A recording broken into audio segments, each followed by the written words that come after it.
Yes, students. Yesterday we discussed about various methods of expressing concentration of a solution. And as you know that these methods all you have done in class 11th also, but it is very much important to practice numericals. Concept, you know what is molarity, but one question when it is asked to convert from one method of expression to another, and it becomes you can say सब कुछ खत्म कर देते हो आप लोग अपने concept को. You don't apply the concept that you know कि कहाँ सॉल्वेंट है, कहाँ सोल्यूशन है, कहाँ लीटर्स में है, कहाँ पर उसका ग्राम्स लेना है. तो ये चीजें बेटा जितना प्रैक्टिस करोगे न्यूमेरिकल्स को. एक क्वेश्चन जो था वहां पर एक बच्चा सिर्फ जेसी क्लेयर जिसने मुझे कल इवनिंग में सारे क्वेश्चन सॉल्व करके सेंड किया. वेरी गुड बेटा, that's the spirit. If you start practising from the like first day, जब से आपकी क्लासेस स्टार्ट हो रही हैं, तो it would not be a problem for you to like in exams कि आप लोग cover up नहीं कर पा रहे हो. It's very much required for every one of you, whether you are going for your coaching tuitions. आप उनके टेस्ट को जितने importance देते हो, give the same importance to the class work, homework as well.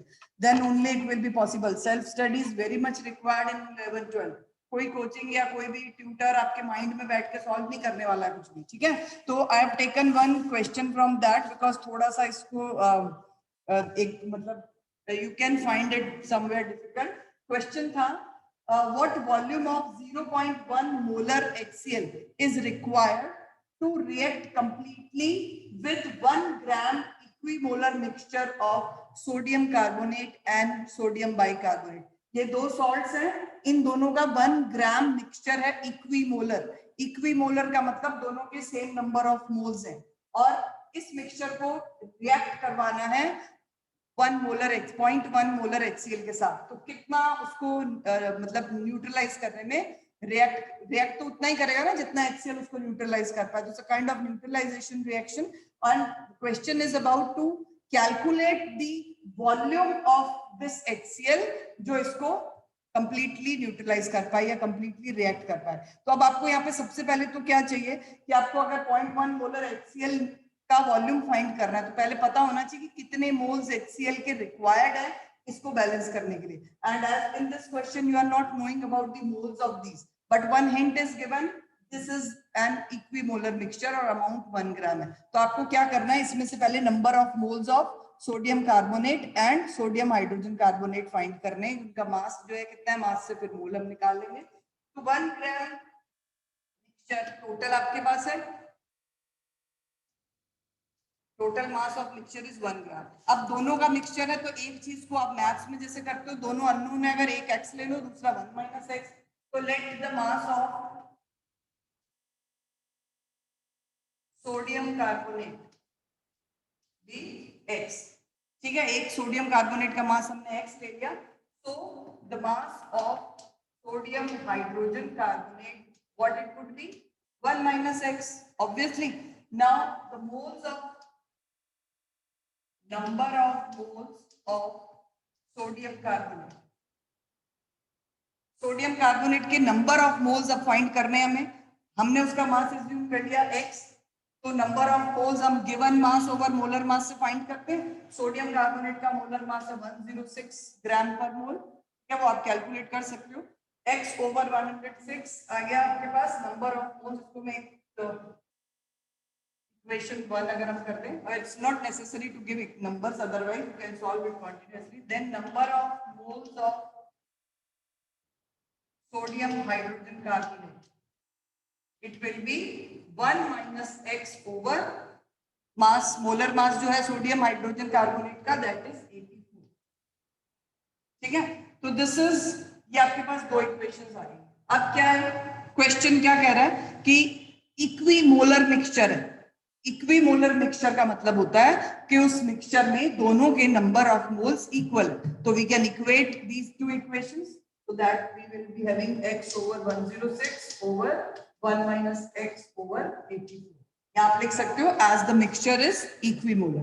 Now you can apply simple maths in order to find x. X comes out to be, I'm just writing the value here, you can check the calculations later.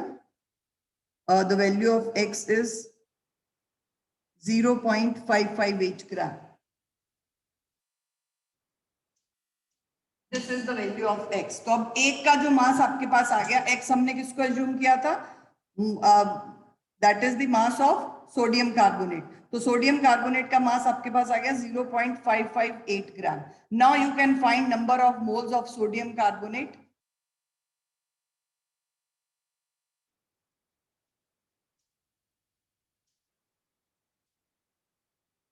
x था हमारा 0.558 over mass था 106, and when you divide this number with 106 you will be getting this is 0.00526। ये आपके पास number of moles आ गए sodium carbonate के। ठीक है, अब एक चीज आप याद रखो बेटा, as the question says that this is the equimolar mixture. अब आपको यहाँ पे दोबारा दूसरे के मोल्स निकाल के सिर खपाई करने की जरूरत नहीं है। इसके नंबर ऑफ मोल्स यहाँ पे 0.00526 है, तो उस दूसरा वाला भी जो इक्विमोलर मिक्सचर है, the same number of moles will B NaHCO3 0 point. आप चाहे कैलकुलेट कर लो, ये सेम ही आएगा। ठीक है, तो सेम क्यों आएगा, बिकॉज पहले ही बता दिया इक्विमोलर मिक्सचर। तो x निकालो, उसको आप 1 - x over 84 भी करोगे, then it will also be approximately same, क्योंकि ये 84 यहाँ डिफर है, वहां 106 था। तो I am not calculating it, you can write simply the number of moles of this and this is. तो टोटल नंबर ऑफ मोल्स आपके पास इनके ही आ गए। अब आपको रिएक्ट करवाना है इसके साथ HCl को। तो सबसे पहले थोड़ा सा, क्योंकि यहाँ पर आपको देखना है रिएक्शन, तो रिएक्शन में ये किस तरह से रिएक्ट कर रहे हैं दोनों solutions, you need to check that. Just wait.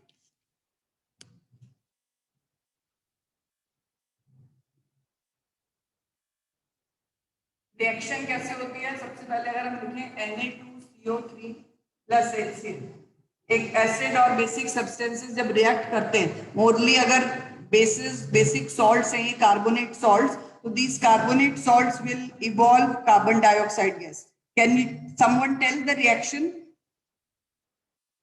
Salt बनेगा sodium chloride plus H2O plus CO2 will be evolved out. 2 sodium ions are there, so 2 sodium chloride will be formed and hydrogen balance करोगे आप, तो it will be 2. So because sodium carbonate is a salt which has twice the number of sodium ions, तो इसको जो हम use कर रहे हैं, मतलब इसको हमें न्यूट्रलाइज करवाना है, तो we require 2 volumes of और 2 moles of HCl। ठीक है, अगर हम मोल्स की बात करें तो 2 मोल HCl के यहाँ यूज हो रहे हैं सोडियम कार्बोनेट के 1 मोल से रिएक्ट करने के लिए। और दूसरी तरफ अगर हम NaHCO3 के साथ रिएक्शन करवाते हैं तो it comes out to be NaCl plus H2O plus CO2। So here 2 hydrogen atoms are available in the reactants itself, no need to, like it's already balanced you can say। तो here you can see दोनों के number of moles यहाँ तो same है, but उतने ही moles के लिए आपको HCl जो रिक्वायर्ड है वो 3 मोल्स है, 1 mole for this and 2 moles for this. ठीक है, तो अब इसके 1 मोल को इसके 2 मोल से रिएक्ट कर, मतलब रिक्वायर्ड है, तो इसके इतने मोल्स के लिए, मतलब सोडियम कार्बोनेट हमारे पास टोटल जो है 0.00526 है। तो व्हाट मास ऑफ और what moles of HCl required? Moles of HCl required for 0.00526 mole of sodium carbonate 2 multiplied by 0.00। इसका डबल चाहिए हमें। ठीक है, क्योंकि 2 मोल को आप अगर इक्वेशन की स्टोइकियोमेट्री चेक करो तो 2 मोल्स के लिए 1 मोल Na2CO3 requires 2 moles of HCl। So this much moles of Na2CO3 will require twice the number of moles, जितने उसके हैं उसको डबल करो। ठीक है, and moles of HCl required for this much 0.00526 mole of sodium hydrogen carbonate will be 0.00526, क्योंकि उसके 1 मोल से ही उसका 1 मोल रिएक्ट कर रहा है। ठीक है, तो जहां 1 मोल है वो एग्जैक्टली उतना ही आ जाएगा, जहां डबल है उसका ट्वाइस। तो आपको टोटल 3 टाइम्स ऑफ दिस 0.526. तो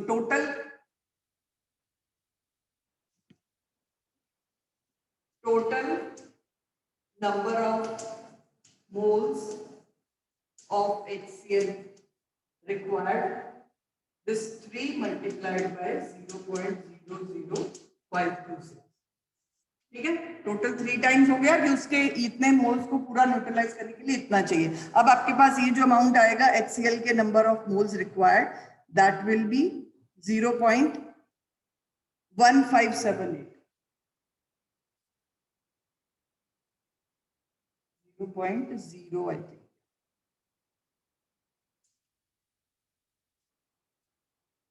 हाँ जी, इतने मोल HCl आपको इसको रिएक्ट करवाने के लिए चाहिए. नाउ अब आगे जो मोल कंसेप्ट लगानी है वो आप इजीली लगा सकते हो. आपके पास मोल्स ऑफ HCl आपके पास आ गए कि आपको इतने चाहिए, और क्वेश्चन में आपको 0.1 मोलर HCl दिया है. कितने लीटर या मिलीलीटर में इसको यूज करोगे कि आपको ये इतने मोल HCl प्रोवाइड कर.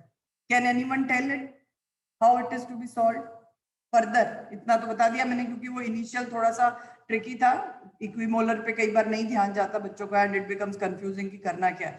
That I have explained, but now you can tell this much moles of HCl are required total, और हमारे पास अवेलेबिलिटी है 0.1 मोलर HCl सॉल्यूशन की. 0.1 मोलर का कितना सॉल्यूशन लोगे कि आपको इतने मोल्स मिले? यूनिटरी मेथड अप्लाई करोगे, 1000 millilitre of 0.1 molar HCl will have 0.1 mole. Obviously molarity का क्या मतलब है, 1 लीटर में इतने मोल्स है, तो 1000 ml HCl किसके इक्विवेलेंट है? 0.1 मोलर. और यू कैन से सिंपली से कि 0.1 molar moles of HCl are present in 1 litre. तो जितने मोल्स आपको निकालने हैं उसको आपको कितने मिलीलीटर चाहिएगा, you can find it out by unitary method, and the answer comes out to be that is 157.8. Any doubt? Unitary method तो अप्लाई कर सकते हो कि नहीं? कैसे करोगे? 0.1 mole of HCl are present in 1000 millilitre. तो कितना आपको चाहिए? 0.1578 मोल्स विल बी प्रेजेंट इन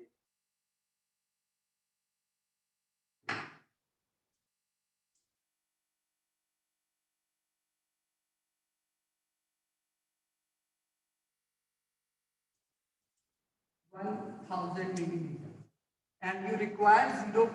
कितना मैं रिक्वायर्ड था? 0.1578 moles HCl will be present in 1000 over 0.1 multiplied by. So in this way you will be getting the answer as 157.8. Quite simple अगर आप थोड़ा सा कॉन्सेप्ट से जाओगे, अदरवाइज तो फिर न्यूमेरिकल्स में कंफ्यूज ही होते रहते. तो ये एक थोड़ा सा डिफरेंट था तो बाकी मैंने करवा दिया. उसके अलावा जितने भी टाइप के न्यूमेरिकल्स हैं, to convert molality to molarity, mole fraction to molarity, सब में आपको बेटा थोड़ा सा कंसेप्ट निकालना है. अगर सपोज आपको कोई मोलर सोल्यूशन दिया हुआ जैसे इस क्वेश्चन में था, तो मोलर सोल्यूशन से एक इंफॉर्मेशन जो निकालोगे, वॉल्यूम सोल्यूशन का हमेशा 1 लीटर रखोगे. जहां पर भी उस क्वेश्चन में वॉल्यूम ऑफ सोल्यूशन यूज करना होगा, you will take it as 1 liter, and number of moles of that particular substance जिसका solution है वो हमेशा उतने ही होंगे जितनी मोलारिटी गिवन है. ये इंफॉर्मेशन मोलारिटी से मिलती है.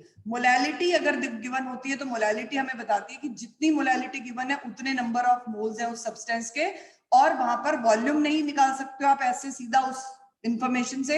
You can come to know about the mass of solvent 1 kg. वहां से आपको सोल्यूशन का ना मास पता लगेगा उस मोलालिटी से, ना उसका सोल्यूशन का वॉल्यूम. आपको सिर्फ सॉल्वेंट का मास और सॉल्यूट के नंबर ऑफ मोल्स मिलते हैं. फिर उस क्वेश्चन में आपको डेंसिटी गिवन होती है, अगर आपको वॉल्यूम की रिक्वायरमेंट होती है तो अकॉर्डिंगली यू कैन डू.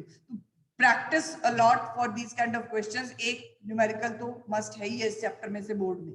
ठीक है, तो next if you have any doubt you can ask through WhatsApp message कर सकते हो. अगर क्लास में नहीं पूछना है तो no problem, and I am going to start the next topic.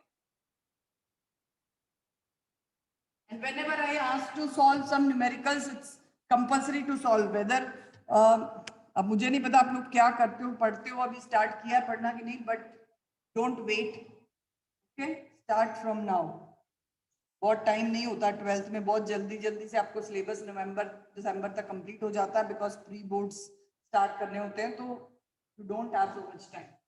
Next topic जो है हमारा दैट इज सॉल्युबिलिटी।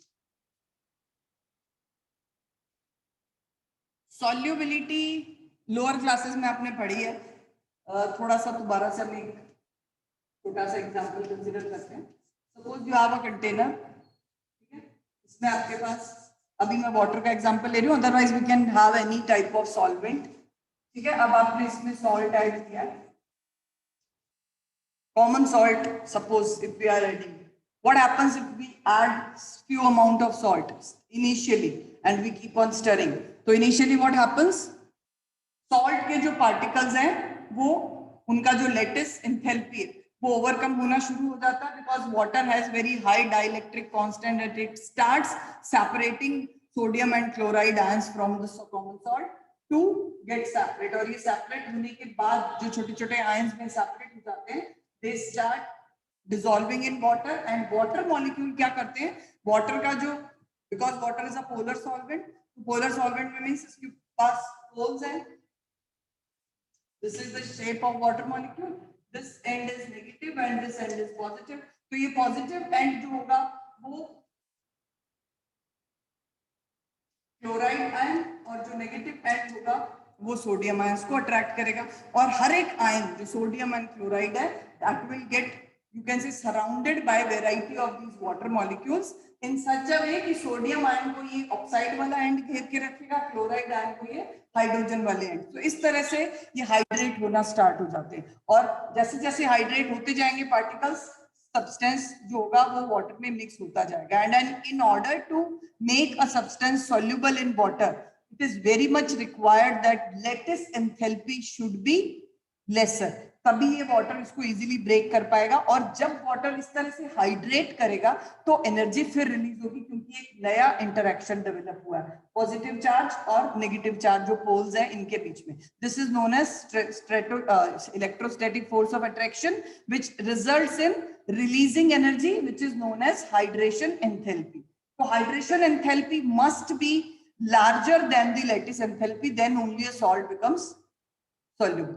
Okay, अब soluble चीजों को हम dissolve करते हैं, उस टाइम पे जो प्रोसेस चल रहा है, this is called dissolution, ठीक है। Initially when we start adding more and more of salt, the salt getting dissolved, तो dissolution की रेट बहुत हाई होती है। अब आप सोचो कि मिक्स और आपने सॉल्ट डाला, नए पार्टिकल्स आए हैं सॉल्ट के, कुछ टाइम पे ऐसा होता है कि ये जो हाइड्रेटेड आयंस है ये आपस में कोलाइड करने भी शुरू हो जाते हैं, मींस पार्टिकल स्टार्ट कोलाइडिंग, जो अभी जिनके आयन सेपरेट नहीं हुए हैं वो मॉलिक्यूल्स भी कुछ हद तक यहाँ पर प्रेजेंट है, तो वो मॉलिक्यूल्स फिर वापस में कोलाइड होके, या you can say these ions collide together to join up again and to form, मतलब अपने आप ये इंटरेक्शंस चलती रहती हैं दोनों ही वेज में, और उस प्रोसेस को हम कहते हैं क्रिस्टलाइजेशन। आपने क्रिस्टलाइजेशन भी पढ़ा है कि जब आप एक बियॉन्ड द एक्सटेंट सब्सटेंस को ऐड कर देते हो तो वो सब्सटेंस अपनी सॉल्युबिलिटी से ज्यादा अमाउंट में जब होता है तो क्रिस्टलाइज आउट हो जाता है। तो उसका रीजन क्या है कि ions start colliding with each other when there concentration increases in water. तो जैसे जैसे आप और सॉल्ट ऐड करते जाओगे,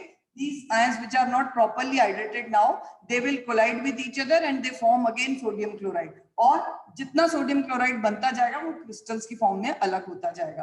तो initially rate of dissolution is higher but the rate of crystallization is lower. तो आपको वो क्रिस्टलाइज हुआ जो सॉल्ट है वो नजर नहीं आता, और आप यही देखते रहते हो कि सॉल्ट अभी तक डिसॉल्व चलता जा रहा है, मतलब क्योंकि फॉरवर्ड प्रोसेस इतना स्पीड अप हो रहा है कि आपको चीजें डिसॉल्व होती भी दिखती हैं। अब एक इंस्टेंट ऐसा आता है उस पर्टिकुलर टेम्परेचर, रूम टेम्परेचर की अगर हम बात करें, तो उसके बियॉन्ड आप और सॉल्ट को डिसॉल्व नहीं कर पाते, and if you add more and more of it, it will be seen in the form of those crystals of salt which will start setting down.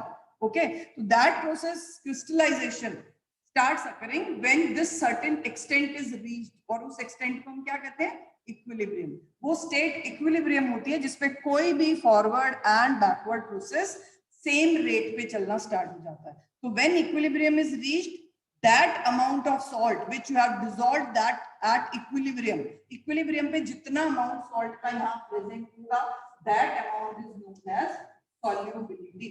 जो आप लोअर क्लासेस में पढ़ते होंगे कि सॉल्युबिलिटी वो अमाउंट है जो एक सैचुरेटेड सॉल्यूशन को बनाने के लिए चाहिए। तो अब थोड़ा सा हम उसके बियॉन्ड चलते हैं कि सॉल्युबिलिटी अमाउंट का कौन सा सॉल्ट का कौन सा अमाउंट है जो इक्विलिब्रियम पे लिक्विड के अंदर सॉलिड का अमाउंट डिसॉल्व हुआ, या किसी भी चीज को सॉल्यूट आपने जो भी लिया, चाहे वो सॉलिड है या गैस है, जब वो स्टेट इक्विलिब्रियम पे रीच कर जाती है कि rate of forward and backward मतलब dissolution and crystallization same extent पे चलने स्टार्ट हो जाते हैं, at that time the amount which is dissolved in the liquid is known, or in the solvent you can say, is known as solubility. The term is clear now? और अब ये solubility तो जो है actual में dissolution process बहुत सारे ऐसे फैक्टर्स हैं जिस पे डिपेंड करता है।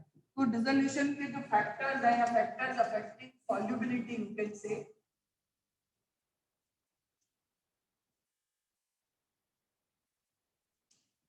इट्स नॉट दैट कि आप अगर एक स्पून गिवन अमाउंट वाटर में एक स्पून सॉल्ट मिक्स कर पा रहे हो तो उतने ही सेम अमाउंट में आप किसी भी सॉल्ट को वाटर में मिक्स कर सकते हो। It is not there because there are certain factors which affect the solubility of every substance and first of all is the nature of solute and solvent.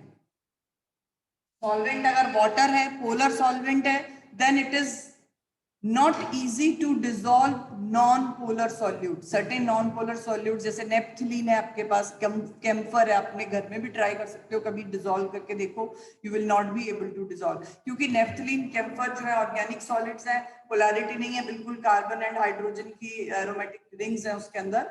तो these non-polar substances are not capable of dissolving in a polar solvent. Reason क्या है? Like dissolves like. कि एक चीज अपने जैसी चीजों को इजीली डिसॉल्व करती है, ठीक है, और यही रीजन है कि नेफ्थलीन कैम्फर को आप वाटर में तो नहीं डिसॉल्व कर सकते, but you can easily dissolve them in benzene, whereas benzene में आप कॉमन सॉल्ट नहीं ऐड कर सकते, मतलब ऐड कर दोगे डिसॉल्व नहीं होगा क्योंकि इंटरेक्शन सिमिलर नहीं है। क्योंकि आपने इंटरेक्शंस पढ़े हैं ना 11th में, कितने डिफरेंट टाइप के डाइपोलर होते हैं, या आयन डाइपोल बन रहा है, या मतलब किसी भी तरह की इंटरेक्शन होनी चाहिए चीजों को आपस में मिक्स करने के लिए। तो दीज इंटरेक्शंस जब सिमिलर होंगी तभी वो चीजें डिसॉल्व होंगी। तो सबसे इंपॉर्टेंट सॉल्युबिलिटी जो डिपेंड करती है nature of solute and solvent पे।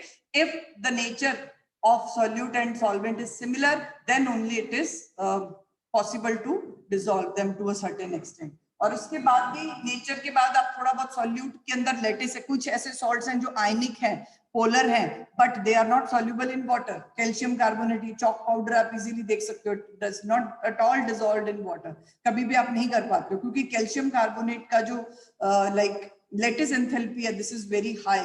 तो वाटर का जो डाइलेक्ट्रिक कांस्टेंट है वो इतनी एनर्जी नहीं लगा पाता इसके आयंस को सेपरेट करने के लिए। तो ये सारी चीजें नेचर के अंडर आती है। सॉल्यूट का नेचर क्या है, सॉल्वेंट का नेचर क्या है, वाटर के अलावा कोई और पोलर सॉल्वेंट है तो उसमें वो चीजें उतने अमाउंट में डिसॉल्व नहीं होंगी जितनी वाटर में होगी। तो ये सारी चीजें नेचर के अंडर है कि आप कितना अमाउंट में इस चीज को किस सॉल्वेंट में डिसॉल्व करोगे, और ये हर एक सब्सटेंस की characteristic property. Salt 35 point something amount can be dissolved in 100 gram of water at room temperature, ठीक है। और इसी तरह से हर एक पर्टिकुलर सब्सटेंस की वाटर या और कोई सॉल्वेंट पे सॉल्युबिलिटी वेरी करती है, and solubility is a function of temperature. एक फिक्स टेम्परेचर पे ये फिक्स्ड रहती है, but if you change the temperature, if you change the pressure, certain amount change, मतलब the amount of substance will be changed with dissolved. Second आएगा temperature. Temperature पे कैसे solubility affect करेगी।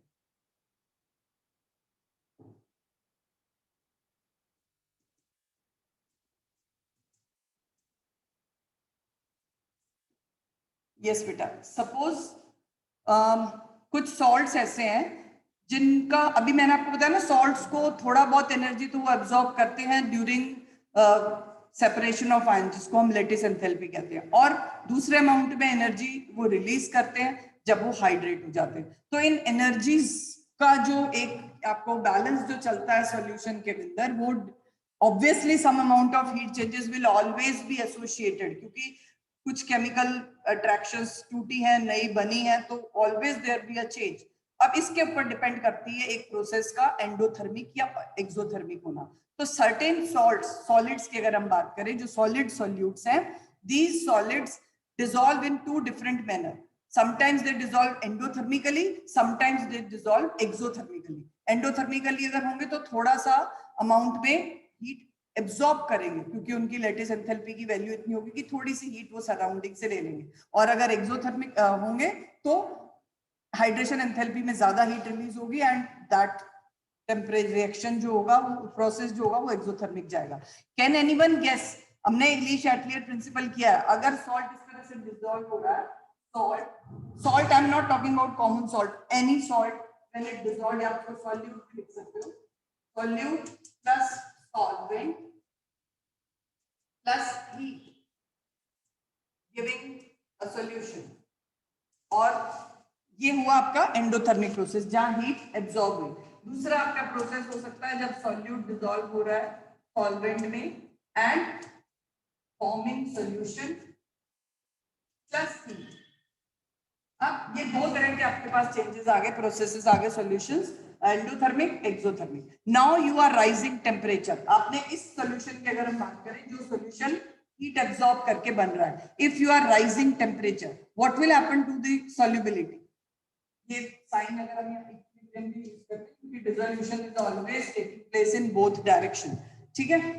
Heat हमने पहले यहाँ एब्जॉर्ब हो रही है। If we increase heat in such kind of solutions, जैसे आपका नॉर्मल कॉमन सॉल्ट सॉल्यूशन है, ठीक है, शुगर सॉल्यूशन है, if we increase heat for them, तो these ionic compounds will get dissolve in certain like more amount. तो ऐसे salts जो एंडोथर्मिकली डिसॉल्व होते हैं, ली शैटलियर प्रिंसिपल के अकॉर्डिंग, आप और हीट दे रहे हो तो उस हीट को खत्म करना है ना, उसका इफेक्ट खत्म करना है, तो this heat will get consumed, और कंज्यूम हो रही है फॉरवर्ड डायरेक्शन में, obviously more and more amount of salt will be dissolved in solution. So you can write endothermic, the substances or the salts which dissolve endothermically, their solubility increases with temperature. और दूसरी तरफ वो salt जो dissolve होने के बाद mixture में heat release करते हैं, आप उनको और हीट दे रहे हो, तो their solubility will decrease with increasing. तो दोनों तरह के सॉल्ट्स, आयनिक कंपाउंड्स प्रेजेंट है। हम सिर्फ अभी सॉल्ट्स की बात करें, सॉलिड्स की बात कर रहे हैं,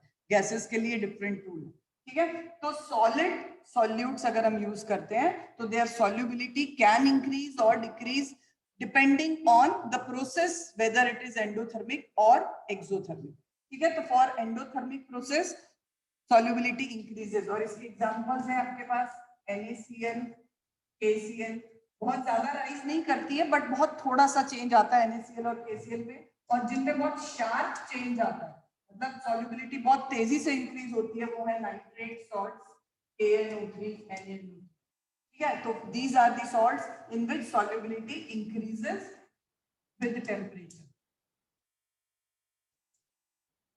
एंड दूसरी तरफ जो हमारा एग्जांपल था कि हीट इवॉल्व कर रहे हैं, वो एक्सोथर्मिकली डिसॉल्व हो रहे हैं, तो हीट बढ़ाने पे, टेम्परेचर बढ़ाने पे सॉल्युबिलिटी डिक्रीज होगी, तो इनमें सॉल्युबिलिटी जो होगी that will decrease.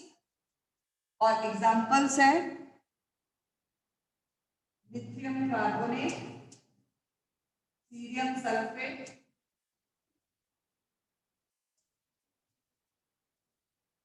these few salts which, जिनको आप और अगर पानी टेम्परेचर बढ़ा दो तो ये और क्रिस्टलाइज आउट होंगे, ठीक है। और कुछ सॉल्ट्स ऐसे होते हैं बेटा जिनमें दोनों प्रोसेस चलते हैं, मतलब थोड़े देर के लिए का जो, अगर हम कर्व ड्रॉ करें सॉल्युबिलिटी कर्व विद टेम्परेचर, तो कैसा मिलता है हमें कर्व? इस तरह का, दो तरह के, मतलब पहले इंक्रीज हुई, उसके बाद थोड़ी डिक्रीज हुई, फिर फर्दर चेंज, और थोड़ा सा इसको स्लाइड अगर हम इस तरह से देखें तो एक आपको कांस्टेंट, जिसको हम कहेंगे एक लीनियर ग्राफ नहीं मिलता। इनके लीनियर या लीनियर मींस कि आपको जैसे NaCl वगैरह का बनाओगे तो NaCl का स्लाइटली इस तरह से ऊपर उठा हुआ ग्राफ मिलता है, ठीक है। अगर आप ड्रॉ करते हो NaNO3 तो इसके लिए इतना शार्प कर्व मिलता है इंक्रीज का। If you draw lithium carbonate तो लिथियम कार्बोनेट का इस तरह से सीधा जाता है, मतलब डाउनवर्ड। तो ये आपको क्लियर कट इंक्रीज डिक्रीज एक ही तरफ, या इंक्रीज है या डिक्रीज है। But few salts are there जिनमें दोनों प्रोसेस चलते हैं, इंक्रीज एंड देन डिक्रीज। इसका रीजन क्या है कि कुछ सॉल्ट्स जो है वो डिफरेंट क्रिस्टलाइन फॉर्म में एग्जिस्ट करते हैं। For example sodium sulphate decahydrate Na2SO4.10H2O। ये ऐसा सॉल्ट है, जब इस फॉर्मेट में है तो इंक्रीज होगी सॉल्युबिलिटी, और एक पर्टिकुलर टेम्परेचर पे जब ये सारे अपने वाटर मॉलिक्यूल रिलीज करके Na2SO4 फॉर्म में आ जाएगा। मतलब अभी क्रिस्टलाइन फॉर्म था, फिर हो गया anhydrous form. Then when crystalline forms changes into anhydrous form, then the solubility differs, अलग अलग solubility। कैल्शियम क्लोराइड एक सॉल्ट है, CaCl2, इस तरह का कर्व मिलता है, CaCl2.6H2O, फिर उसके बाद ये CaCl2.4H2O में कन्वर्ट हो जाता है, then it at this temperature it converts into CaCl2.2H2O।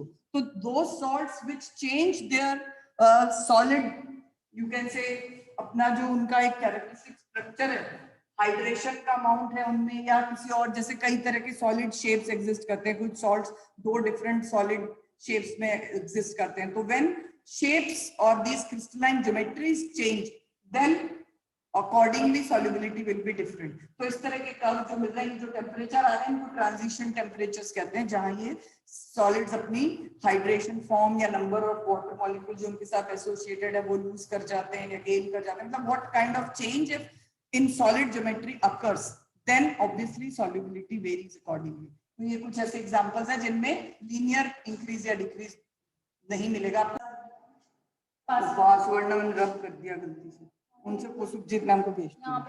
अरे हाँ, लिखा हुआ था ARX था, फिर ये इतना याद नहीं है, मैं भेज रही हूँ, मैं भेज।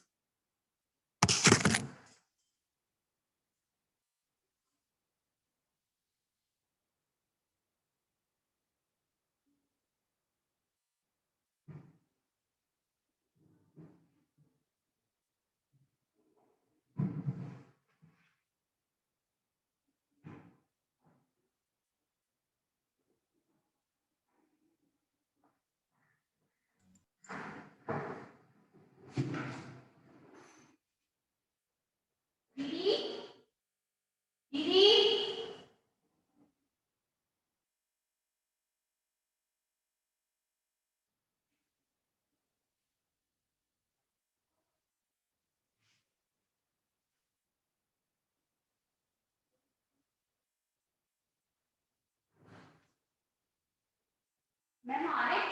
हाँ।